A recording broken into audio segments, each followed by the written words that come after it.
Welcome back, everyone. Today, we are talking about a topic that is near and dear to my heart: sleep, circadian rhythms. I am just a baby. I can sleep as much and as plentiful as I'd like. And we have our amazing guest, Anna, who is a functional registered dietitian nutritionist. She helps clients achieve optimal health and well being through hormone balance, gut health, and food freedom. Anna, thank you so much for being here. Hi, thank you so much for having me. I'm honored. And this is also a topic very near and dear to my heart. I could talk about this all day long. Amazing. So, do you want to just share a little bit about your practice, how you got into this with our audience? Yeah, absolutely. So, as you mentioned, I'm a functional registered dietitian. This is actually my second career. So, I worked in public relations for 8 years before I had my Saturn return when I was standing on a mountaintop in Machu Picchu and realized that I was not doing what I was actually put on this earth to do. So, I got home, applied for NYU, and completed a 4 year program there to get my master's in clinical nutrition.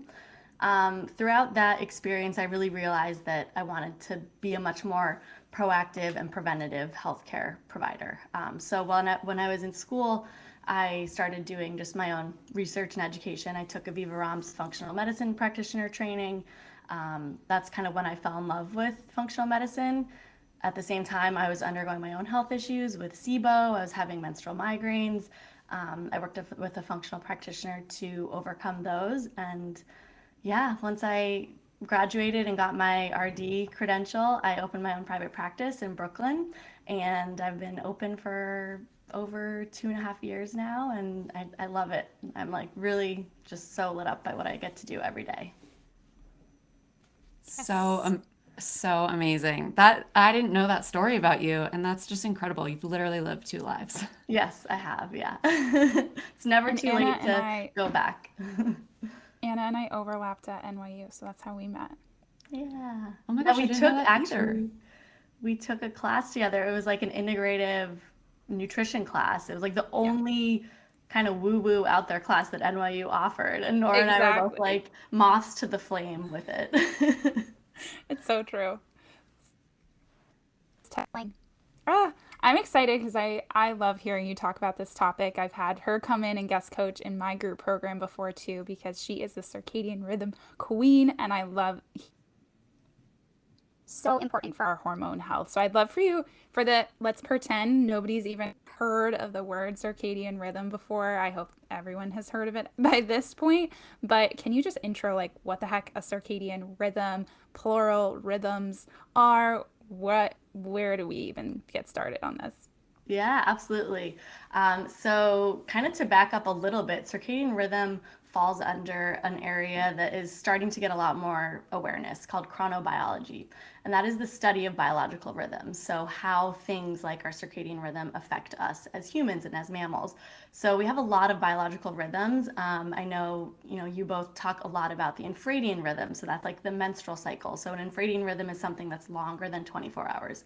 An ultradian rhythm is something that's less than 24 hours. So something like our focus cycle, we can actually only focus for about 90 minutes at a time. And then comes the circadian rhythm. Circa is like near, and then dia is day. So it's about a day. So, our sun, we rotate around the sun about every 24 hours. It's actually a little bit less. So that's why our circadian rhythm is a roughly 24-hour cycle. So it literally resets every single morning when you open your eyes and you get light into your eyes. And then it lasts throughout the full day. As the sun sets, it goes, all the way overnight. And then as soon as you open your eyes again the next morning, it resets again. So that is what a circadian rhythm is. Almost all mammals and plants on the earth have a circadian rhythm that is about that time because of the sun. It's just like how we evolved with, in sync with the sun. And how does that interact? So you talked about like the hormonal cycle also being, obviously this plays a role in that rhythm as well, right? How does that kind of interact with each other? Yeah, so you honestly can't talk about menstrual hormones or any hormones in general without talking about the circadian rhythm because the circadian rhythm really is like your hormonal Big Ben. So our hormone production, fluctuation, the sensitivity of our cells to those hormones, the abundance of hormones in our body, those are all on this 24-hour cycle. So things like our HPA axis hormones, like cortisol, our growth hormone is secreted at night when we're in deep sleep, prolactin, thyroid hormones, insulin, and then our sex hormones. So, testosterone, progesterone, estrogen, those are all on a 24-hour circadian rhythm. So you literally cannot have balanced hormones or talk about balancing your hormones if your circadian rhythm is out of whack. Yeah, and I've heard you explain things even, and I'm sure we'll dive into this in the sleep front, but the world that we live in, this modern world it's hard to support our circadian rhythm. There are so many things that influence them. And I think it would be helpful for our listeners to hear like what specific things are influencing that. When we're talking about this today, we're going to speak mostly to like, right? Yeah. Yep, absolutely. Yeah, so unfortunately, the way we evolved is not matching up very well with the modern lifestyle that we're living right now. We have a big evolutionary mismatch is kind of the term that people are using for that. So we evolved to live with the sun and the moon. And we would wake with the sun, we'd spend all day outside, whatever we were doing, however far back you want to look, like hunting, gathering, walking, whatever it was. And then the sun would set, and that's literally the only source of light that you would have other than maybe fire or the stars or the moon. So you'd go to bed. Now we kind of literally do the opposite. We're inside 93% of the day. That's how much the average adult spends inside. Like, we get 1% of the sunlight coming in through windows. Like, it's not enough. Wow. And then as soon as the sun sets, we light our homes up like a Christmas tree. We turn our TVs on, we look at our phones, we're on our computers. Like, we're literally doing the exact opposite of what we should be doing, and it's wreaking havoc on our circadian rhythms. So knowing that, our circadian rhythms, they are housed in our Big Ben, which is deep inside our brain. It's called the suprachiasmatic nucleus, and it's the size of a rice of grain, and a grain of rice, and it's 20,000 cells. And so it doesn't have access to the outside world. So it's dependent on something called peripheral clocks or clock genes to tell it what time it is. So these clock genes live in up to 80% of our cells in our body, but mostly it's light, temperature, activity, and food that really tell our circadian rhythm what time of day it is. So that's kind of what influences it. And when you think about that, it's really pretty easy to do things to support your circadian rhythm or to realize what you're doing that's sabotaging your circadian rhythm. What That's would super you interesting. It's like when you go camping, I don't know if anyone listening camps, but like you go camping and you're like, oh, it's dark out. Like, I guess we'll go to bed now. And that's kind of how we were meant to live. And it's Exactly. usually so refreshing too, because you're like, well, I'm going to go to bed early. I'll wake up early. Like, this is great. Yep, exactly. That's literally how we were meant to be. We gather around the fire at night, and the firelight is a very warm amber light. Like, the light waves are not blue, they're red, and warm waves that help produce melatonin, help us produce melatonin. Whereas the sun produces these bright blue waves, and so that's where like blue light blocking glasses have gotten a lot of buzz lately. I literally put on a sunscreen the other day that says it blocks blue light. And I'm like, what? Like, what? Marketing. Marketing, greenwashing. Yeah, It was a brand that I crazy. love too. It was a brand that I know you love, Nora. Anyway, and then we talk about wearing blue light blocking glasses, and people are wearing them all day long because they think that it helps with computer eye strain. And what they're actually doing is they're telling their brain that it's nighttime because they're blocking the blue light. The sun is the biggest producer of blue light. And so we want that blue light coming into our eyes starting first thing in the morning and throughout the day to tell our brain, to tell our suprachiasmatic nucleus what time of day it is. And then as soon as the sun sets, that's when you want to be blocking the blue light. And same with like sunglasses too, right? I see moment they step outside, they're like, "Oh, gotta put the shades on." It's like, no, you need that signal coming into your brain to say, stay alert, stay awake. Like, that's gonna be helpful, and it's gonna help your circadian rhythm, which is gonna help your sleep, which is gonna help your hormones, which is gonna help your health, which like this compound effect, right? Exactly. Yeah. It's like we don't want to be going outside and staring at the sun. And if Of you're at the beach course. for 5 hours or you're like, on a road trip, then maybe put sunglasses on. But yeah, for a 20-minute walk in the morning, like you do not need sunglasses, you know, absolutely. What else is really disrupting our circadian rhythm? Yeah, so light. Let's just like talk through light really quick. So we want to be getting really bright light as soon as we wake up in the morning. So if it's dark, like I wake up at 5:30 in the morning, it's still dark. So I use a full spectrum bright light, like a sad light. And I sit in front of that for at least 20 minutes. Then you want to get as much light throughout the day. And then as soon as the sun sets, you think low and slow. So like no overhead lights. You want to be turning on like low, Himalayan salt lamps, candles, things like that. So that's light. We want it bright during the day and then dark at night. Food is another trigger. They're called Zeitgebers. They're kind of these like, you know, timekeepers. They tell our body what time it is. I don't speak German, so I'm sorry if I mispronounced that. But the other one is food. And, our digestion is on a circadian rhythm as well. So our digestion really does slow down as we start to produce melatonin. It decreases our gastric juices. It actually does increase the kind of the rhythmic like squeezing of our digestive tract so that we can actually sweep through and digest food. But in terms of our stomach and our salivary glands, those really do slow down as night approaches. So you want to be eating you want to eat with the sun is what I say. So when the sun comes up, have a big breakfast. Sun is in the middle of the sky, it's at its brightest. That's why you want to have lunch as your biggest meal of the day. And then as the sun's starting to set for dinner, you want to have like a small meal. You don't want to be like grazing all day. And, ideally, you're not having huge meals at 10 p.m. at night or like snacking at midnight. Obviously, that's a whole other conversation if you have a restricted, history with eating. Or if you just weren't able to get enough food in during the day, it's totally fine to have dinner late at night. But Or if you work at ideally, night. yeah, or if you work like a shift worker, we can't talk about circadian rhythm without talking about shift workers. So we can definitely get into that. But food you really just want to be eating with the sun. When the sun sets, you want to kind of close up kitchen and let your digestion rest. The other one is temperature. So unless you have any questions about food. I was just gonna ask, I can't remember what I was reading recently, but I think it was mentioning like if you're waking up and you're not really hungry for a while in the morning, that could be a sign that I your rhythm is off. 100% said that to you. Oh, okay. It was me. Where did It I could hear just, this? Oh, it's wait. not like it's not a great sign of like your overall, like you should be waking up hungry, right? Like that is a sign of your metabolism health. It can be your cortisol, the things that we're talking to relating to circadian rhythm. If I have people that wake up and they have no appetite or they even feel nauseous, that's when we're like, oh, we got some work to do.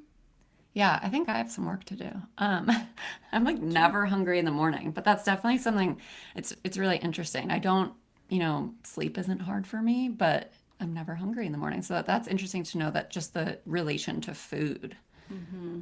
Yeah, yeah, we really want to be eating like within an hour of waking to kind of tell our I body what time it is. Yeah, so then I the other one is, vividly yeah. remember, sorry, this like image from In the Flow, and it was like the 24-hour cycle, and it was talking about like, okay, our cortisol starts to rise around 5:30, which is what is naturally waking us up. Like here's where you most average will have a bowel movement. Here's when it's best timing, you're most alert mid-morning to midday, and when your blood pressure might even be higher, when your core temperature. And I remember that visual just like really, really sticking in my head of there is a reason like we should do different things at different times in the day. And when we don't listen to that and how that can really throw us off. Yeah, absolutely. I love that image. I use an image a lot like that from traditional Chinese medicine that kind of has this concept that every organ and system in our body has a time. So, like, the kidneys are at 2 a.m., the liver's at 4 a.m. So if you're waking up at certain times, maybe something's wrong there. And that clock also kind of incorporates those concepts. And that's where I struggle because I do want people to have food freedom. I don't want people to follow strict rules.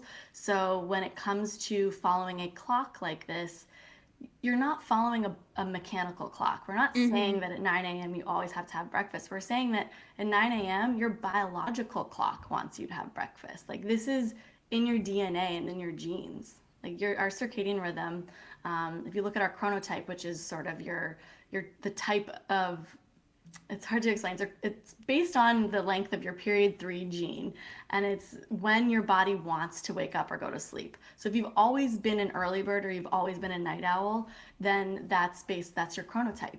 And so we literally genetically and biologically want to be doing certain things at certain times. And unfortunately, I feel like in our modern lifestyle, we're just overriding that because of all the shoulds that we should be doing, intermittent fasting or whatever's trendy.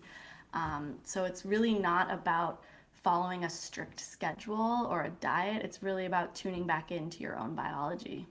So if you are like a night owl, you should lean into that. Yeah, that's kind of what the science shows. If you go to thepowerofone.com, there's a quiz and you can learn your chronotype. It's a new area of research, I would say, in the last like 15 years, and it's sort of like you want to understand your chronotype and then you want to sync your circadian rhythm with your chronotype. Like we're not all meant to wake up at 5:30 in the morning every single morning. Some people are meant to wake up a little bit later and stay up a little bit later. And you think about evolutionarily, we're living in a cave. Someone needed to keep watch at night while everyone else slept. So like we evolved to sort of have different rhythms. Yeah. Interesting. I mean, I feel like so often we're shown like what we should do, and it's like go to bed early and wake up early, and so we're all like potentially pushing against Yeah. what our body naturally wants to do. Exactly. Like it's not you if you can't become a member of the 5 a.m. club. It's probably your genetics, or you're just not going to bed early enough. Um, you can you can shift it a little, but it is important to understand that it's genetic. I love This is that. the affirmation that Monica needed to stay up late. It She's like, is. I'm let's such go. I've been a night owl my whole life. My mom would come in my room when I was a little kid and I'd just be up playing. And she's like, "What do Hmm. you?" And I'm like, "I don't know. Like, this is just me. Like, welcome." I'd be quiet in my room. And still Hmm. to this day, my husband goes to bed super early. He wakes up super Hmm. early, and I am opposite. I could stay up until like 1 a.m. every night. Yeah, yeah, it's one of the questionnaires I have my clients fill out so that I can understand what their chronotype is so that we can better customize their kind of routine making to their biology. Yeah. I love that. Okay, we were going to talk about temperature in terms Yes. of how that disrupts and affects. Yeah, so temperature is a little bit harder to kind of control because it's really your internal body temperature. So at night, like our internal body temperature drops, and that's kind of what makes us sleepy. So it's really more thinking about like, okay, you don't want to be doing a really intense workout right before bed because that's probably going to raise your temperature a little bit and like you're not going to sleep. Or you don't want to be up and moving around in the middle of the night because that's activity and it's going to raise your temperature. So temperature really is more of an internal thermometer that kind of tells our body when to sleep. It's less of something that I tell people to focus on when they're trying to support their circadian rhythm. I usually Okay, like to focus more on light activity and food. this is actually really interesting. So I wear a Whoop, Hmm. um, and it detects its skin temperature. So like, but it's just like one of the data points. Hmm. And mine this morning was like, your temperature is higher than normal. And last night I was laying in front of our fireplace that was on before I went to bed, and then I kind of slept like shit. Um, and this morning it said my body temp was higher than normal. Yeah, that I could was be just, why. and I was like, weird that, like, I guess maybe it was from laying in front of the fire, but I feel like that would make sense now. Yeah, yeah, that could be why. I mean, it's tricky. Temperature is tricky, and because you think about taking a shower or a bath before bed, why that works. When you get into something warm like that, your body has to self-correct, and then it drops your temperature when you get out of the bath, and Mm, so that's then what makes you sleepy. But something like sitting in front of the fire, you weren't engulfed in hot water, so maybe Mm, it raised your temperature and didn't necessarily like trigger that lowering effect. yeah. Wow, that's super interesting. Yeah. love this. Okay, so we've kind of talked about. I think the other one that I really like when you speak to is travel or like Mm. how our week schedule being off from our weekend schedule. I would love for you to chat on that.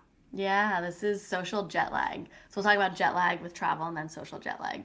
Obviously, we all have, flown across the country or in different time zones and felt really off. And that is your circadian rhythm being out of whack. So, when your body is used to thinking it's the sun rises at 9 a.m. and then all of a sudden you get on a flight and like 9 a.m. is now all of a sudden the middle of the day where you are, your body can get very confused. And that can just make you feel groggy, you get brain fog, little, GI distresses, things like that.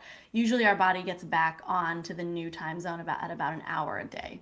So that's kind of just something it's one of the perks of global travel now, is that we experience that. But what's really unfortunate is that a lot of people are giving themselves jet lag every weekend. This is called social jet lag. So if you're going to bed at 10 p.m. Sunday through Thursday, and then the weekend rolls around and you go to bed at 2 a.m. and you sleep in until like noon the next day, by Sunday night, your body thinks that it's in a different time zone. And so you're trying to go to bed again at 10, and it's like, wait, but we went to bed at 2 nights in a row. So like I'm thinking it's, not bedtime yet. So that was me in my 20s. I was out till 4 a.m. in New York partying on every weekend, and then I'd try to go to bed early during the week. And that inconsistency is not what your circadian rhythm wants. Our circadian rhythms thrive on consistency. So going to bed and waking up around the same time, like within an hour every night, even on Yeah, weekends. and I feel like too when, on weekends like that, I know in my 20s, it wasn't just the sleep schedule changing, but it was like also the eat schedule changing. Yes, You're adding everything. alcohol in, like all of those things, I'm sure play some kind of role. Absolutely. I feel like this is a perfect transition. So, outside of trying to go to bed around the same time, waking up around the same time, what are some other really tangible things that people can do to support their circadian rhythm? Yeah, so thinking back on the light. So the moment you wake up, you open your eyes in the morning, you want to get bright light into them. So whether that's a bright spectrum, a full spectrum light, you want at least 10,000 lux, or going outside and getting some sunlight in your eyes right away. And then getting as much light during the day. So sitting by a window if you can, going outside without sunglasses for lunch, something like that. And then also watching the sunset can kind of help prepare your body for like the transition into night. Um, Drinking water before coffee, like this is a hashtag that I'm going to make happen. Water before coffee. That was the only reel that I had that went semi-viral. I explained the benefits of this, and Nora mentioned earlier that our cortisol starts to increase around 5:30 in the morning, and so we want cortisol to be rising naturally the first like hour and a half of your day, because that's what's going to wake you up naturally. If you reach right for the coffee when you're waking up, then the coffee sort of artificially raises your cortisol. Not to mention if you're drinking coffee before you have breakfast, then that also can raise your cortisol. So it just messes with your cortisol's diurnal rhythm. So drinking water for like at least an hour and a half before you have caffeine. The other thing is to only wear blue light blockers at night if you have to be on your screens and computers. Do not wear them during the day. The American Academy of Ophthalmology does not recommend blue light blockers for computer eye strain. They've done a lot of studies and they say it doesn't help. So anecdotally, if it helps, then go for it. Just make sure you're taking them off when you go outside and you're still getting light. Fasting overnight, so like a circadian fast. This isn't a 16-hour fast. I'm literally talking about like 12 hours. So finish dinner at 7 p.m. and then have breakfast at 7 a.m. the next day and give your digestion that time to rest. And then we all know we should be going screen free for like at least an hour before bed, and that's because of the blue light.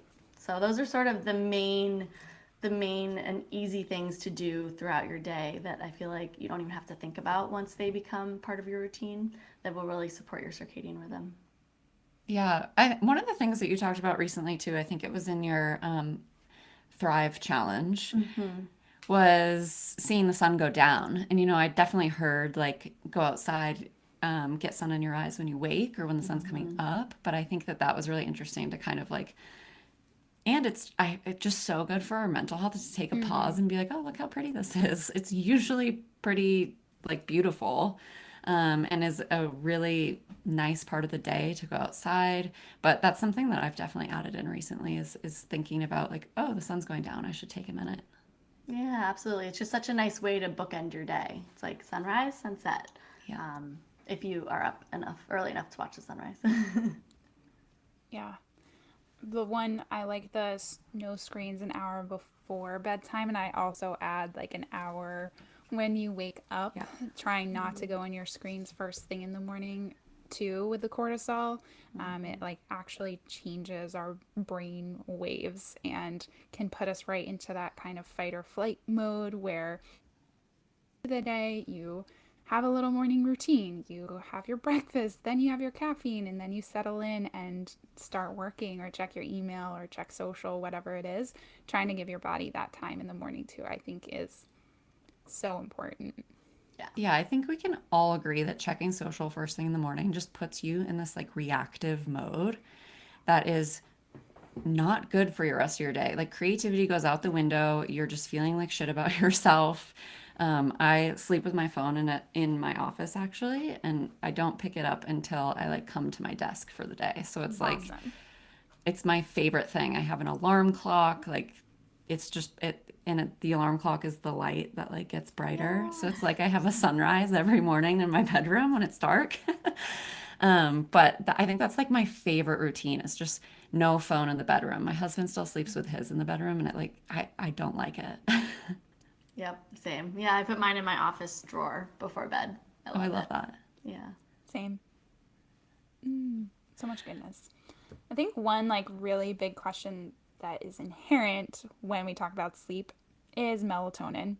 And I think there's a lot of like maybe myths or everyone thinks they should be taking melatonin. People, it's over the counter, so you're just willy-nilly-ing it. I would love to hear kind of your stance on it, just in general. Is it something that you recommend? Why or why not? Yeah, such a good question. There have been a lot of articles lately about melatonin, and I'm glad that it's getting a little bit more awareness because it's definitely being overused in the US. It's a hormone. We're literally taking a hormone that's over the counter. I believe that the US is the only country that you can take melatonin without a prescription. People are starting to give it to their children. Like it's just, Yeah. I think it's getting a little overused. I am supportive of it if it's used kind of correctly under supervision and if you're using a very high quality melatonin supplement. So I recommend melatonin if you're traveling and you're jet lagged and you just like really need to get some sleep and you want to get your body back on the new time zone that you're going to be on, then I recommend like literally starting with just zero point 0.5 milligrams. Women, there's been a lot of research of women undergoing IVF that it can be beneficial to take melatonin supplements leading up to egg retrieval and then into the transfer. On the flip side, though, you do not want to use melatonin if you are trying to conceive naturally because it can affect your ovulation. It's been shown to do that. So, Wait, that's so interesting. Can we talk about that? Like why for IVF but not for natural? so melatonin is a beautiful hormone. In addition to making us sleepy, it's also a really powerful antioxidant, an anti-inflammatory hormone. So, when it comes to egg quality, it's all about anti-inflammatory and antioxidants. So that's kind of the thinking is that it's really going to make the quality of your eggs much more, just high quality for that egg retrieval, along with a lot of other supplements that we don't need to go into. But I think that's the kind of one biggest of the reasons. difference Yeah. with like IVF is timed. Right. So it's for the egg retrieval where like it's going to help boost the quality of the eggs. But if you're trying to conceive naturally and you're pregnant and then you continue taking melatonin, that's where it That can can be mess with harmful. things.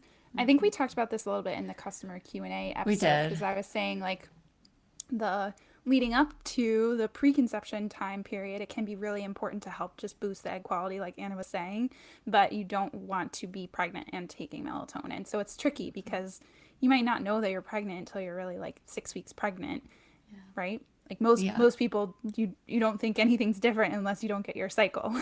Right. So that's why like I would do timing specifically around that. So can be beneficial IVF, probably same for egg freezing too, because you want to freeze high quality eggs and then naturally, just because you don't want it during pregnancy. Yeah. And it's been shown to kind of affect timing of ovulation Okay. because it's a hormone. You want Yeah. everything just running the way that it should be. Yeah. So, and unfortunately, people are using like 5 milligrams, 10 milligrams. So they're really overusing the amount of melatonin that people are taking. I've had clients who come to me and they're already taking 10 milligrams every night. And the only amount that's been studied safely. So I'm like, why are there even supplements out there that are 10 milligrams? Mm-hmm. I mentioned people are giving it to their children. And then also there was a study that showed that some melatonin supplements contained almost 500% higher levels of melatonin than was on the label. So it's a little tricky because our body, teeny tiny micrograms is what we're actually producing. So then when you give it like 5 milligrams, it's too much. So I'm supportive of it in, those careful areas that we talked about, but I really think it should not be a substitute for sleep hygiene and doing the things to support your circadian rhythm and doing the things to get your body producing melatonin naturally, because that's going to be so much more powerful for you than just taking an exogenous hormone. Interesting. One of the things that I've been hearing about lately, and I actually have been including in my routine a little bit, and I'm just curious to hear your perspective on, is tart cherry juice, because it has like a natural ability to boost melatonin. What's the story?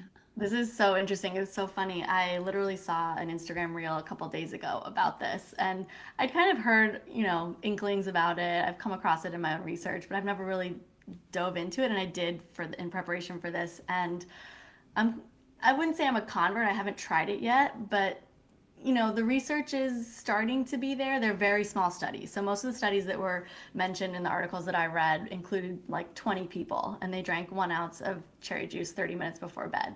And they did see elevated melatonin levels because tart cherry juice does contain melatonin. It also contains tryptophan, which is the amino acid precursor that we need to make melatonin.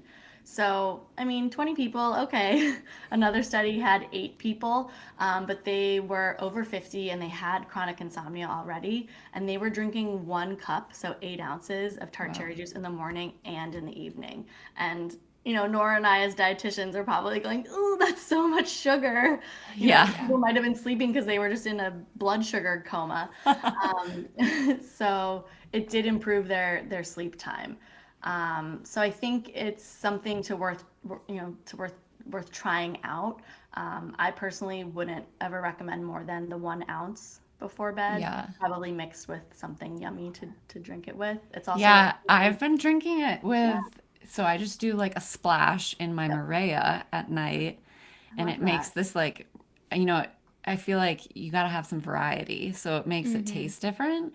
Mhm. And Maria for me, like the magnesium in it definitely kind of can ease me into my bedtime. Mhm. So that's what I've been doing, and it's mostly just to like switch up the flavor of Maria. But I'm like, hey, if there's like a little extra boost for my melatonin in here too, that's great. I Yeah. make gelatin homemade gummies with tart cherry juice for like gut health because it has the L-glutamine in it. It can be really helpful. And tart cherry juice is actually a really high source of what are called which is really helpful for this specific type of bacteria in our gut that's helpful to protect. So I like tart cherry juice for that reason too, but I usually recommend people, one, we're looking for like 100% juice. We're not looking Yeah. for juice cocktail or something that's added sugar. There's enough natural sugar in there, even though tart cherry juice or even cranberry juice can be, but using it like a concentrate, like we're talking about. Yeah. Yeah. I love that. Yeah. And same with melatonin. It's like it shouldn't be used to overcompensate for bad sleep hygiene or for like being on your screen right up until you're going to bed. It's like focus on those basics first before you try to kind of add in other stuff. Yeah, Yeah, I think that's really awesome. important. In general, though, like what are recommendations for how much sleep we should be getting in? Like, is this something that as we age, right, children need a lot more sleep than adults and older people typically sleep more as well? What is that recommendation? Yeah, yeah, our sleep needs do change over our lifespan. So adults, so aged between 18 and 65, we need about 7 to 9 hours of sleep. Any less than that, and also more than that, have kind of been associated with adverse health effects. So it's important to make sure you're getting enough sleep, and then also the quality of sleep. And we can talk a little bit about kind of what quality means, but yeah, children, I have a 2-year-old, so when they're newborn, they're sleeping like 12 to 17 hours a day. And then that goes down to about 10 hours a day when we're teenagers. And then, as I mentioned, by the time you're like 18, 19, 20, you're needing that 7 to 9 hours of sleep. Maybe once you're 65 and over, you can get by with like 7 or a little bit less. But for the majority of your listeners, like I would say the 7 to 9 hours is the sweet spot. And then you just want to make sure that you're getting the good quality of sleep too. So we can dive into that too. Real quick before we dive into quality, I'm just curious if there's, or if you know of any differences between male and female. I mean, in my experience around males and females, like I feel like males can do with less sleep, and I'm just a sleepy human, and I think a lot of women might lean in that direction. Is there science behind that? That is a really good question, and I don't know. I haven't come really across anything about that, but I do feel like most of my clients that are women need more sleep than their partners. Yeah. Um, I noticed that too. I'm just mhm. curious, but that's totally okay if Yeah, they're if you're unsure. But super interesting. In terms yeah. of the quality of sleep, I think this is something that's getting a lot more focus now with like the Aura Ring, the Whoop, and there's I almost think too much data sometimes. We're getting too much input and we're analyzing it way too much. I use my Whoop sometimes and not other times because of that reason. I'm like, oh, I feel like I'm well rested, and my Whoop says I'm not. Like, what the Mm-hmm. heck? And then you start to question it. Mhm. So let's talk about quality. Yeah, I mean, and that anecdotal story right there has literally been studied that people who are tracking their sleep will wake up feeling like they had a really good night of sleep, and then they'll look at their data and it'll say that they didn't have a good night, and then they literally feel tired during the day, even though they felt fine when they woke up. So I do think that there is, something about too much data. But yeah, I mean, we want to be focusing just as much on the quality of our sleep as the quantity. So we want to spend like 75% of our night in our REM sleep or in our non-REM sleep, sorry. And the other 25% is in REM sleep. So, you know, we want at least 13 to 23% of that 73 non-REM to be deep sleep. Deep sleep is like where the magic happens. All sleep phases are important, but deep sleep is where that human growth hormone is produced that we talked about. And then the REM sleep is kind of when you're dreaming. So that's when like your body is literally paralyzed, other than your eyes and a muscle in your ear, which is very bizarre. And that's when you're dreaming. It's so that you don't act out your dreams. It's like a paralysis. Um, Other than people who sleepwalk. I had But mentioned this recently on social, but the nights that I have really high REM sleep, I'm like a huge dreamer. So like my REM is like Same. always going on override. But the nights that I have a lot of REM sleep, I also kind of wake up tired because I feel like I've been up partying in my sleep all night. I don't yeah. know if there's anything to that, but I'm like, wow, like I was doing so much in my dreams last night, and I'll wake up and be like, I'm exhausted. Yeah, I mean, like our REM sleep is when the reason we have dreams that scientists think is to kind of help us process emotional things that happen in our life. That's why we have dreams about like ex-boyfriends from 15 years ago, because it's like we're still just processing these emotions. So I do think that that can be a little exhausting, and it's probably also cutting into a little bit of like your deep sleep potentially. And the deep sleep is where like the glymphatic system in our brain is where it really just like washes out all the beta amyloid plaques and like cleans our brain. And so you might be cutting into your deep sleep a little, just enough so that you're not getting that like rinse and repeat cycle quite as much as you need. Yeah. We talked a little bit about devices, and I know that there's like pros and cons to these sleep trackers. Yeah. It can show you if you're getting enough sleep or too much sleep, that kind of side of things. But what else in terms of like, do you like when people have track their sleep, or do you think, like you said, it can be more harmful? Yeah, I think it's a case by case basis. I think it's kind of similar to if clients come and they, with Nora or I being dietitians and they want to like track calories or protein intake or whatever for a little while, just so they can understand what it feels like to eat enough. Because some people genuinely don't understand what it feels like to get enough sleep or to get the right quality of sleep. So I think it can be useful for a little while, depending on the person, so that they can understand exactly how much sleep they're getting, what the percentages are, and then they can kind of like optimize from there. So, maybe if they get off screens at night and, cut their caffeine by noon, they're going to improve their deep and REM sleep, and that's going to make them feel better. And then they can kind of ditch the trackers and just know what works for them. So I think it's like using the trackers if it's going to be helpful up until the point that it's no longer helpful. Yeah. I like data too, like a lot of us here, but I encourage people to is. It's just information. But if you're waking up and you feel good, you feel energized, you feel rested, you can't recall waking up in the night, like go based on how you feel versus what something says, right? Like we do tests, we do labs, we do things, but you have to look at that whole person. You can't just go based off of what a device or a report is saying about you. Yep, 100%. 100%. One of the last things I want to touch on is a lot of our audience is our moms. And Anna, you're a mom. And I think that sleep can get tricky. I'm not a mom, so I don't know. I had a puppy once and, that was hard, but not comparing motherhood to having the sleep. I can't imagine doing it long term. So, do you have any tips or thoughts on getting sleep when, it's just not a reality? Yes, it's really tough. I'm not going to say sleep when the baby sleeps because I didn't really find that to be very helpful because I've never been very good at napping. But I think for me, what was really important, and I'm just like you, Monica, like I could sleep 9 hours every night if I really wanted. So having a newborn and having to breastfeed every 2 hours and just, you know, I really had to understand that it's a season and that it's not forever and that I'm going to get through it and that I will sleep again. And that really helped just to kind of, plus you're kind of running on adrenaline those first few weeks. You're like so stoked about having this new little creature.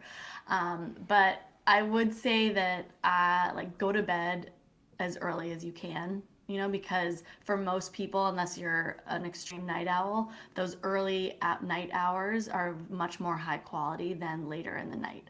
Because of the deep sleep. That's where we get the majority of our deep sleep is like the first couple of sleep cycles.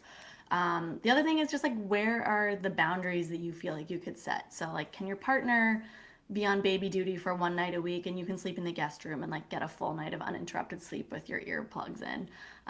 Like I've had clients who their kids are still sleeping in their bed when they're 8 years old, and they've just recently kicked the kids out of the bed and are finally getting 7 hours of uninterrupted sleep a night, and they feel amazing.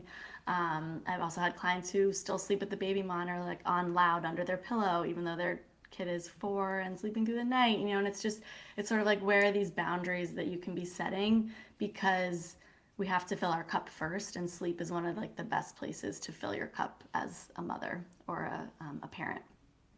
Yeah, that's really good advice. The boundaries thing for sure. Yeah, it's tough. Like I get it. I'm always, I used to always sleep with one eye open like a dolphin and listening for phantom cries. And, if your kid isn't a good sleeper, that's also really tough. So just getting support where you can, send the kids to grandma's one night a week so you can get a good night of sleep. Yeah, that sounds like a vacation for some parents, I'm sure. I think these tips have been amazing, and I so appreciate you sharing your insight and expertise in this area. And one of our favorite parts of the show is actually doing a little lightning round with our guests. So we'll ask you these questions just real quick. So we'll kick it off. What is your favorite form of self-care? Reading, without a doubt. I love that. Yeah. With that answer, I'm curious. Is there a book that has had the biggest impact on you? I would say In the Flow, but I know that that's been mentioned a lot already today. But that was an incredible book. Probably the Circadian Code by Sachin Panda. He's literally a chronobiology researcher, and he talks a lot about circadian rhythm, and that's really just what opened my eyes to this as a concept. Like we didn't learn this in school, and learning that our body runs on these rhythms from a cellular level, it blew my mind. I was like, this is the area I need to go into. So I would say That's that super one. interesting. Being a dietitian, I know it can often be assumed that everybody loves to cook, which is not true. But do you have a favorite meal that you enjoy cooking? Yeah, I would say it's just my go-to. It's like every Sunday night, I want to cook salmon, I want to roast some vegetables, and I want to have some quinoa. And those are my feel-good foods. So it's like no matter how I'm feeling, what day it is, the cycle, what, phase of my cycle I'm in. Those are the foods that just like feel really good in my body and in my tummy, and it's easy. So that would be Love my that. go-to. This is a fun question for you, I feel like, especially, but are you more of a morning routine person or nighttime routine person? I'm a huge morning routine person because I'm a morning person. Like literally by 8 p.m., I can barely wash my face and get into bed. But yeah, I'm a morning routine person and I switch it up. I don't really have the exact same routine every morning, but definitely drinking water for at least an hour before coffee.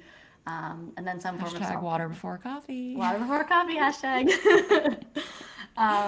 I like to pull cards. Maybe I'll do an exercise. If I need to, I can do a little bit of work. But I'm in a beautiful phase right now where Lily is sleeping in until 8 a.m. So I'm waking up Yay. at 5:30 and literally getting a whole day in before she wakes up. So I'm feeling very grateful for that. That is That's awesome. amazing. Anything that you would like to share with our audience? How can they work with you? Where can they find you? Yeah, so I am on Instagram as Nutrition Squeezed. So you can connect with me there. I have a lot of circadian rhythm resources. I have a guide. If people are still using guides on Instagram, that's kind of where they're all saved. So they can connect there. And then I will send you a link that people can sign up and get a free masterclass that I've taught on how to reset your circadian rhythm. So a lot of stuff we've talked about here today, but some additional nuggets that might be helpful. Amazing. We'll link that masterclass in the show notes, so definitely go and check that out. Anna, thank you so much for sharing all of this with us today. I know there's so many takeaways, and I'm going to be implementing some of these things in my life for sure. I'm I glad. love Thank you hearing so you much. speak always, and it's so nice having you and getting to see you. So thanks so much for coming on this show, and we will talk to you soon, and we'll see everyone back here next week. Thank you. Bye. Bye.